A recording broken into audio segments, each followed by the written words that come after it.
ये प्रश्न नंबर मेगास्थनीज की पुस्तक है, पूछ रहा हूं मेगास्थनीज की पुस्तक है अर्थशास्त्र, इंडिका, सेंट्रोकोटस, इनमें से कोई नहीं। कभी कभी हमें विशेषता ध्यान देना होता है, जब इस तरह से प्रश्न पूछे कि इनमें से कोई नहीं तो उसको विशेष ध्यान देना होता है कि कहीं उत्तर ऐसा तो नहीं है कि हाँ वही सही है। इसमें उत्तर कौन सा होगा हमारा? मेगास्थनीज की पुस्तक का नाम क्या है? इंडिका। ठीक। प्रश्न नंबर 2, चंद्रगुप्त मौर्य के प्रधानमंत्री थे। चंद्रगुप्त मौर्य के प्रधानमंत्री पूछ रहा हूं थे सेंट्रोकोटस, सेलुकस, घनानंद, चाणक्य। ठीक, कौन से होंगे? चाणक्य। यह बहुत बुद्धिमान व्यक्ति थे चाणक्य।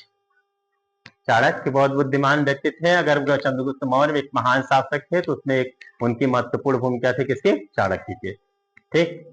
द्वितीय बौद्ध संगीत सभा से संबंधित शासक है, पूछ रहा है द्वितीय बौद्ध संगीत सभा से संबंधित शासक है, शासक के बारे में पूछ रहा है। द्वितीय बौद्ध संगीत के समय, जब द्वितीय बौद्ध संगीत आयोजित हुई उस समय पूछ रहा है कि कौन सा शासक था? कालाशोक, अजातशत्रु, अशोक, कनिष्क। अभी आपको बताया गया कि कितने संगीतियां हुई थी, कुल 4 हुई थी। ठीक। एक आसान तरीका बिल्कुल हम लोग का अ का अ क, कौन सा पूछ रहा है? द्वितीय पूछ रहा हो तो निश्चित रूप से कौन सा होगा? कालाशोक। यह उत्तर हमारा। ठीक। प्रश्न नंबर 4, मौर्य साम्राज्य का पतन करने वाला शासक कौन था? मौर्य साम्राज्य का पतन करने वाला शासक कौन था? उसका नाम क्या था? बृहद्रथ, पुष्यमित्र, कनिष्क, घनानंद। ठीक, इसमें उत्तर कौन सा हो जाएगा? बृहद्रथ। यह ऐसा शासक है जिसने मौर्य साम्राज्य का पतन किया। पूछ रहा है प्रश्न नंबर 5, बौद्ध धर्म के प्रार्थना स्थल थे, किससे संबंधित? प्रार्थना स्थल थे किससे संबंधित थे? बौद्ध धर्म से। ठीक। बिहार को प्रार्थना स्थल कहा जाता था, चैत्य को, या ए व बी दोनों को, या इनमें से कोई नहीं। पूछ रहा प्रश्न, बौद्ध धर्म के संबंधित जो प्रार्थना स्थल थे उन्हें कहा जाता था, बिहार कहा जाता था, चैत्य कहा जाता था, या ए व बी दोनों कहा जाता था, या इनमें से कोई नहीं कहा जाता था। ठीक। बौद्ध धर्म के प्रार्थना स्थल क्या कहा जाता था? चैत्य। ठीक। तो बिहार को क्या कहा जाता था? निवास स्थान। ठीक है, जहां बौद्ध भिक्षु निवास करते थे उसे हम विहार करते थे, जहां वो लोग पूजा पाठ करते थे उसे क्या कहा जाता था? चैत्य।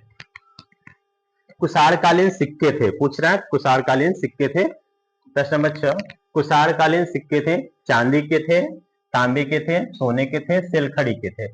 सेलखड़ी मतलब समझ रहा है? मिट्टी। ठीक है, पकी हुई मिट्टी, सेलखड़ी। इसे पूछ रहा है कुषाणकालीन सिक्के थे किसके?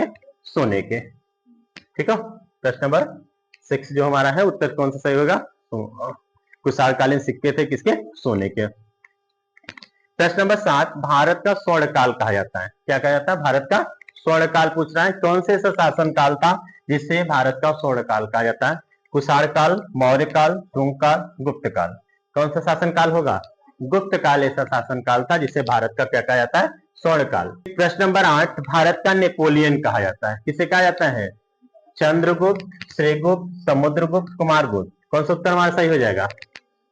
समुद्रगुप्त। ठीक। फिर से देखें पूरी तरह से प्रश्न। प्रश्न नंबर 1, मेगास्थनीज की पुस्तक है, पूछ रहा है किसकी पुस्तक? मेगास्थनीज की पुस्तक है, उसका नाम क्या है? इंडिका। चंद्रगुप्त मौर्य के प्रधानमंत्री थे। प्रधानमंत्री मतलब बिल्कुल सबसे बढ़िया सलाहकार किसी राजा का। ठीक है, वो उसका नाम क्या था? चाणक्य।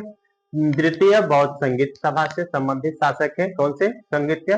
दूसरी वाली। बौद्ध संगीत के समय एक शासक था जिसका नाम क्या था? कालाशोक। ठीक है। अशोक कौन सा हो जाएगा? अशोक तीसरा वाला। कनिष्क कौन सा हो जाएगा? चौथा। ठीक, दूसरा वाला कालाशोक। मौर्य साम्राज्य का पतन करने वाला शासक था, उसका नाम क्या था? बृहद्रथ। बृहद्रथ ऐसा शासक था जिसने मौर्य साम्राज्य का क्या कर दिया था? पतन कर दिया था। प्रश्न नंबर 5, बौद्ध धर्म के प्रार्थना स्थल थे, चैत्य को प्रार्थना स्थल कहा जाता था। ठीक। कुषाणकालीन सिक्के थे, किसके थे? सोने के बने हुए थे। भारत का स्वर्ण काल कहा जाता है, किस काल को? गुप्त काल को भारत का स्वर्ण काल कहा जाता है। प्रश्न नंबर 8, भारत का नेपोलियन कहा जाता है, किसे कहा? भारत का नेपोलियन किसे कहा जाता है? समुद्रगुप्त को भारत का नेपोलियन कहा जाता है। ठीक। प्रश्न नंबर 9 देखें, गुप्त साम्राज्य का कौन शासक बीड़ा बजाता था? ठीक, एक शासक था गुप्त साम्राज्य का, गुप्त साम्राज्य जिसे भारत का स्वर्ण काल कहा जाता है। उस समय एक शासक बहुत ही प्रसिद्ध था जो क्या करता था? बीड़ा बजा। गुप्त, चंद्रगुप्त, कुमारगुप्त। कौन सा उत्तर सही होगा? उसके सिक्के पे भी यह वर्णित है कि वह क्या करता था। अजंता गुफा किस राज्य में संबंधित है, किससे संबंधित है, या बौद्ध धर्म से संबंधित है। ठीक, इसमें महात्मा बुद्ध के जीवन से, ठीक है। यह कहाँ है, अजंता गुफा, हाँ महाराष्ट्र में है। यहाँ कुल कितनी गुफाएं हैं, 30। कुल गुफाओं की संख्या कितनी है, 30। एक पहले 1 2 9 10 16 और 17, ये 6 ऐसी गुफाएं हैं, हाँ, जिनमें आज भी अर्धचंद्राकार है। किसके हैं, अर्धचंद्राकार, घोड़े के नाल की तरह। ठीक है, इधर से पूरब, इधर से पश्चिम, इधर से 1 नंबर की गुफा से शुरू होते हैं, इधर से कितने नंबर तक, 30 नंबर की गुफा है, इस तरह से शुरू है। ठीक, घोड़े के नाल दिख रहा है ना, घोड़े के नाल ऐसे होता है ना, हाँ, उसके आकार में ये अजंता गुफा है।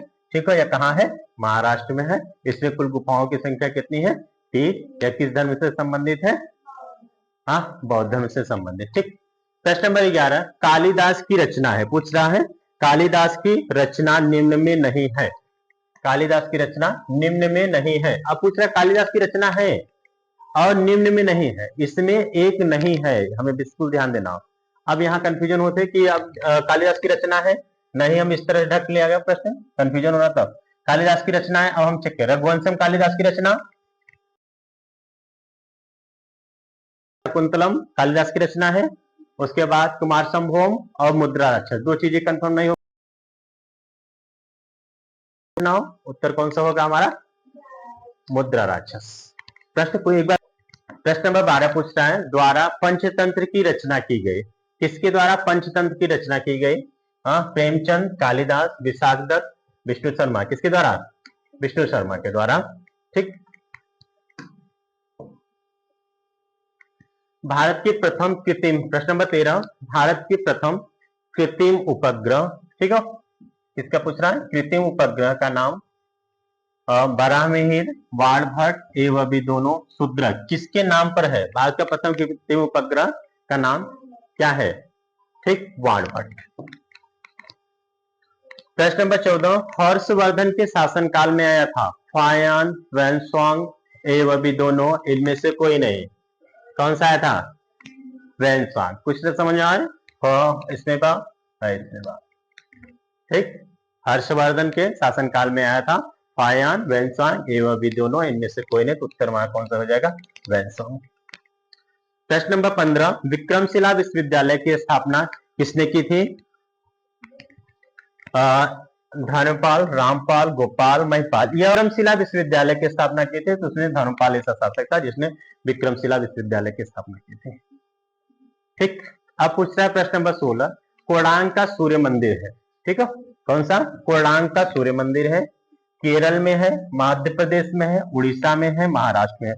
पूछ रहा है कोणार्क का सूर्य मंदिर किसके लिए प्रसिद्ध है, कोणार्क सूर्य मंदिर है, कोणार्क का सूर्य मंदिर है, ठीक है, इसे ब्लैक पैगोडा, काला पैगोडा भी के नाम से भी जाना जाता है कोणार्क सूर्य मंदिर को।